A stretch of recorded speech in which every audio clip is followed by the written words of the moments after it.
Yo, check out what I found. So I was digging through our storage unit today and came across this box that had my first guitar in it. Well, actually, I mean, what's left of my first guitar. At some point in my teen years, I decided it would be a good idea to, I guess, disassemble this thing. Bold as love in the pickup cavity. How original is that? God, I was a dumb teenager. Let me fix this. Look at that. So when I found this in the storage unit today, it got me thinking about my first few years as a guitarist and learning and listening and trying to soak up everything that I could. But then I got to thinking about mistakes and things that I was doing wrong in those first few years. And now that I look back, if I had done things differently, I would probably be a better guitarist today. So today we're going to talk about the top 10 mistakes that beginner guitarists make and how to avoid them.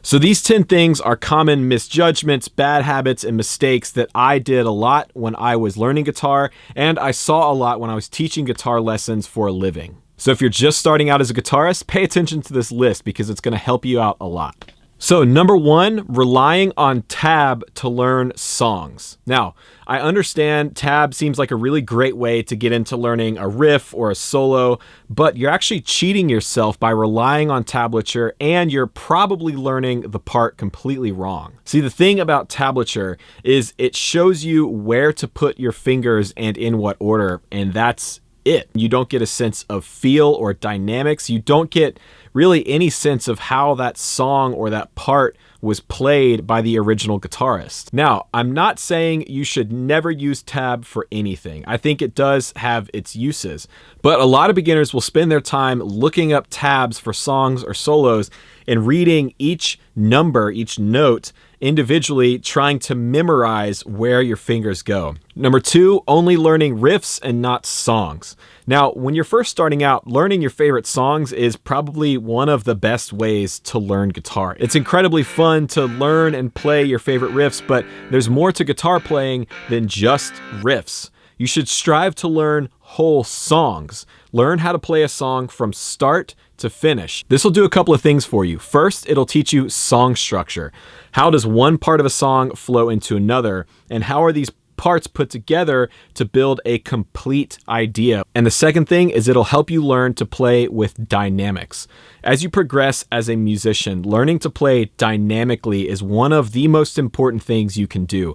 It's part of how you express yourself through your instrument. Now, this leads nicely into the third thing on our list, which is practicing and playing without any type of metronome or timekeeping. Now, I understand practicing with a metronome probably seems monotonous and boring, but it's really not. You'll be able to play in time with songs that that's getting annoying. You'll be able to play in time with songs that you're learning. You'll be able to record yourself to a click track or a metronome. And if you're playing in a band, you'll be able to keep time with a drummer. Now, you don't need to just practice with a tick-tock metronome. You can download drum loops for free online. You can go on YouTube and type in just drum grooves and practice on top of those. But what you want to do is spend as much time as you can actually playing in time with something else. Number 4, trying to build speed and technique too fast. I'm not a super fast player. I have trouble playing really fast, long lines because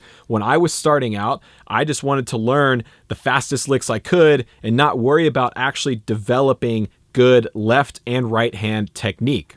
Now, ways to prevent this. Number 1, start slow. Using a metronome, start the lick as slow as you possibly can to get it under your fingers confidently. Once you get to the point where you can play every note without missing something or fretting out, and you can play it without thinking about it, then bump the speed up 10 BPM. Once you're comfortable there, bump it up another 10, then another 10. And before you know it, you're going to be playing something at the speed it was recorded at and playing it fluidly and easily. So learn from my mistake. Take your time, learn things the right way, learn the proper technique, and you'll thank yourself later. Now, number 5 is a really big one and really important. Not taking the time to learn some basic concepts of music theory and harmony. Now, I'm not saying you need to start training for your master's degree in jazz theory, but there are some basic things you need to have a good understanding of if you want to become a really proficient musician. First and foremost, knowing your notes on the fretboard. Now, this can seem really daunting because there's 6 strings and either 21 or 22 frets, depending on what type of guitar you have, but it's really not that hard. The way I used to teach this to my students was just in 4-fret cells. 1 week, memorize the notes on the first 4 frets, then go to the next 4 frets. Then from there, work on some basic scales. Your major scale, your major and minor pentatonics. These are easy, and you're gonna learn these anyways when you're learning solos and lead lines. And then after that, I would just learn some basic chord theory, major and minor triads, 7th chords, and how to play them up and down the neck. Now, there's plenty of great ways to learn this stuff. You can spend time on YouTube, or I actually highly recommend my friend Rick Beato's book called The Beato Book. It does a really great job of taking you through the basics of music theory. Number 6, focusing more on gear than actually playing guitar. Now look, I get it. Pedals are fun. They make cool noises. They're inspiring to play. You probably think, oh, all I need is that new fuzz pedal and I'll be able to play that solo the way I want it.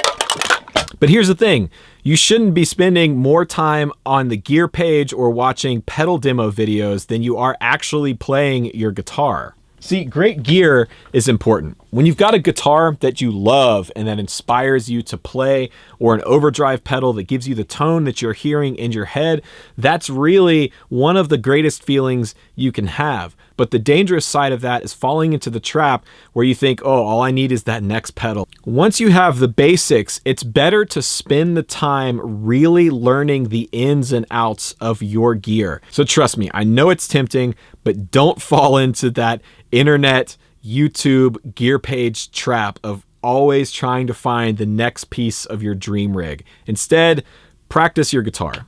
Number 7, only playing solos and practicing lead guitar and not learning how to play rhythm. You may think that practicing rhythm guitar is lame and boring and you don't want to be a rhythm guitarist, but the reality is every guitar player is a rhythm guitarist. This is a rhythm instrument. In fact, coming full circle, learn how to play Bold as Love. The guitar part on that song is insanely cool. Also, learning from the great funk bands is a good way to learn this. Go listen to the Meters, go listen to James Brown, and pick out those guitar parts.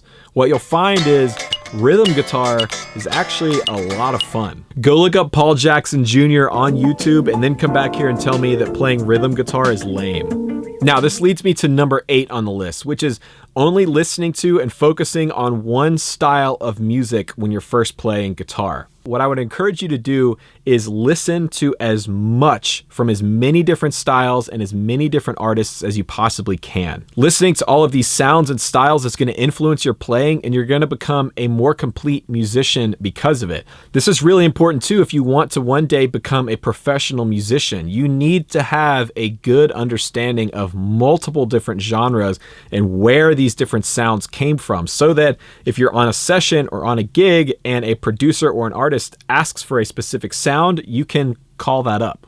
And number 9 plays off number 8 a little bit, which is staying in your comfort zone and not pushing yourself. Now, when you're going through that learning curve, there's going to come a point where the time you put into practicing your guitar is going to yield less results. You're not going to see as much improvement for the time that you put in. And it's at this point where a lot of people kind of just accept where they are and stick with the 2 or 3 things that they've gotten good at and only play those things for years. They stay in their comfort zone, and this can be the death nail for your love of music and your love of guitar. If you're not progressing, you can get bored with the instrument and then put it down for a while and then not come back to it for months or years. It's at this point that I would encourage you to really push yourself. Maybe pick a solo or a song that you think is way outside of your abilities and start working on it. Start pushing yourself. At first, it'll be really difficult and maybe a little frustrating, but the more time and effort you put in, the bigger the results are going to be, and you can break through that plateau and get on another big step in your learning curve.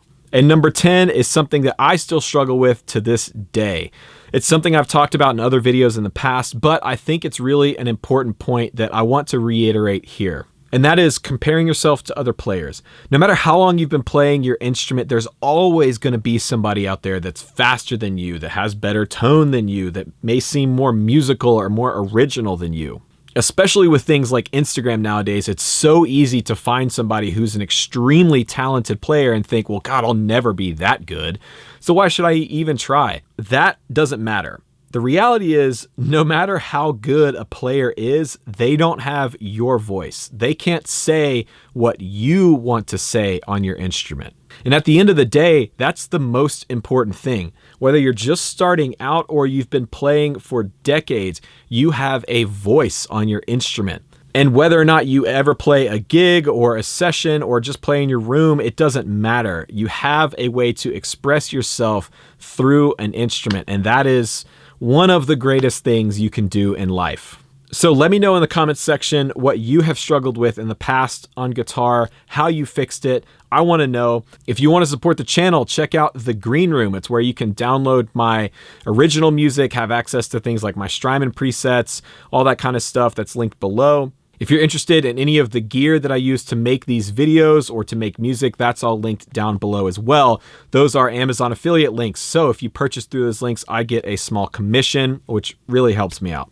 Don't forget to follow me on Instagram at Rhett Shull. I'm posting there all the time. Anyways, that's going to do it for today. I hope you enjoyed the video. I'm Rhett Shull. Thanks for watching. And remember, there is no plan B.